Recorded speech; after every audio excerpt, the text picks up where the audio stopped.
Hey, what's up guys? So in this video, we're going to be taking a closer look at some of the coolest features available in JBV1, which I consider to be the very best countermeasure app available on the market. Now, this is going to be the first of a three-part video series. In this first part, we're going to be taking a look at kind of the coolest features of the app. In the second video, we're going to be taking a look at the interface and kind of getting familiar with using the app. And then the third part is going to be covering some of the different menu options available in the app if you want to start diving in and customizing it the way that you want. Now, JBV1 itself, it is an awesome app, especially for power users. It's John Boy's app that was originally developed for the Valentine 1, hence the name JBV1, but it also now offers a standalone mode, so you can use the app without a Valentine 1. You can run it alongside any radar detector that you like. Now, it's designed, of course, to integrate with the V1, so you'll get the most amount of functionality if you're running a V1, but even if you're running a different detector, you can run it in standalone mode and still get a ton of really cool extra features. For example, when you get a radar alert coming in, JBV1 can tell you all of the information, even more than the V1 can, about every single signal that you're seeing. Things like not only the signal strength and the direction, but also the frequency of the signal. It can tell you things like if it's maybe the first time you've seen the signal, or maybe you've seen the signal every time you come by and the signal is being locked out. It can add voice alerts to audibly announce more information about every signal. KA band 34674, ahead, limit 60.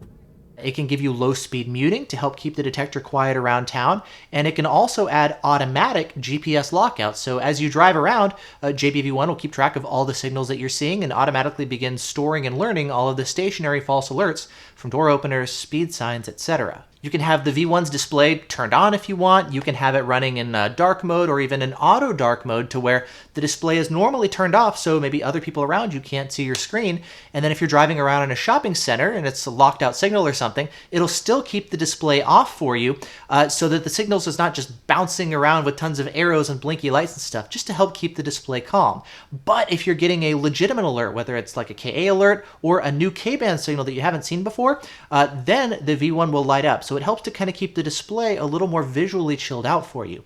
The muting of the V1, even the manual muting, is handled better. The way the V1 normally works is if, let's say, you're detecting a K-band signal, maybe a false alert, and then you go to mute the V1, if you pick up a Ka-band signal right after, the V1 is going to remain in a muted state and also mute that Ka-band alert.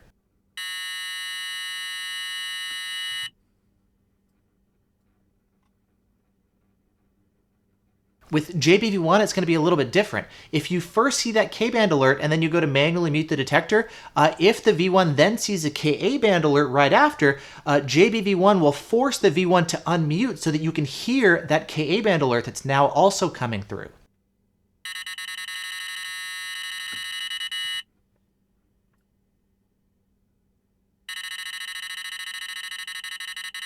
So there's a lot of really cool kind of safeguards that are built into the app like that. Plus, you can use the app to go in and maybe program your V1 and change all the different settings. You can create different profiles that you pre-program ahead of time and then just make it more easy to change and push a couple different settings directly to your V1. You can have that automatically be done as you drive around to different areas and set, if you maybe drive into one state, it pushes one set of settings, and then if you drive into another state or another location where maybe officers are using different radar guns, you can run a completely different set of settings. And so you can have the V1 automatically reprogram itself based on the location that you're driving in. You can have the detector automatically change its sensitivity as you're driving maybe on the highway or in town. You can have it set to maybe turn on advanced logic mode when you're in low speed around parking lots and stuff, just to help keep it quieted down. And then when you're on the highway, maybe automatically switch to regular logic mode just to get better performance and longer range on K-band. Other detectors can do this on their own, but the V1 without a GPS chip built in doesn't have the ability to do this automatically, and so JBV1 can offer this functionality for you here as well. It also offers a crowdsourced alert, so if you like maybe getting notifications from other drivers around you, JBV1 can actually take that information, pull it in, and display it right in the app. Plus, it can do things like how maybe Waze will only alert you for signals only half a mile away.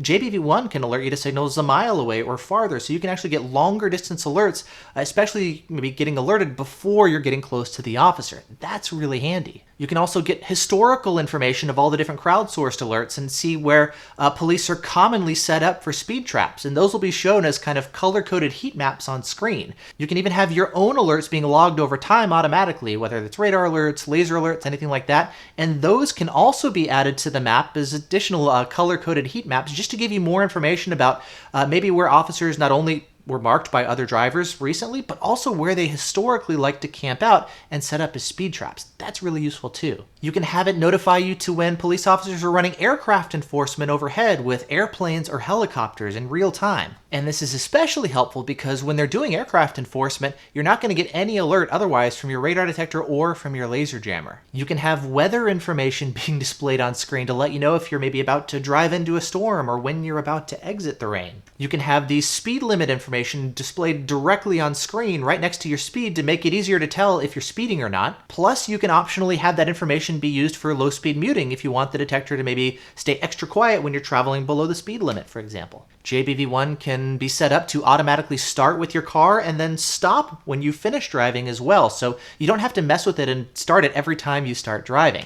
You can also have it set up to automatically launch Waze after JBV1 is started, and so you get in the car, JBV1 starts, and then Waze launches automatically right on top of it, so you get all your crowdsourced information that way.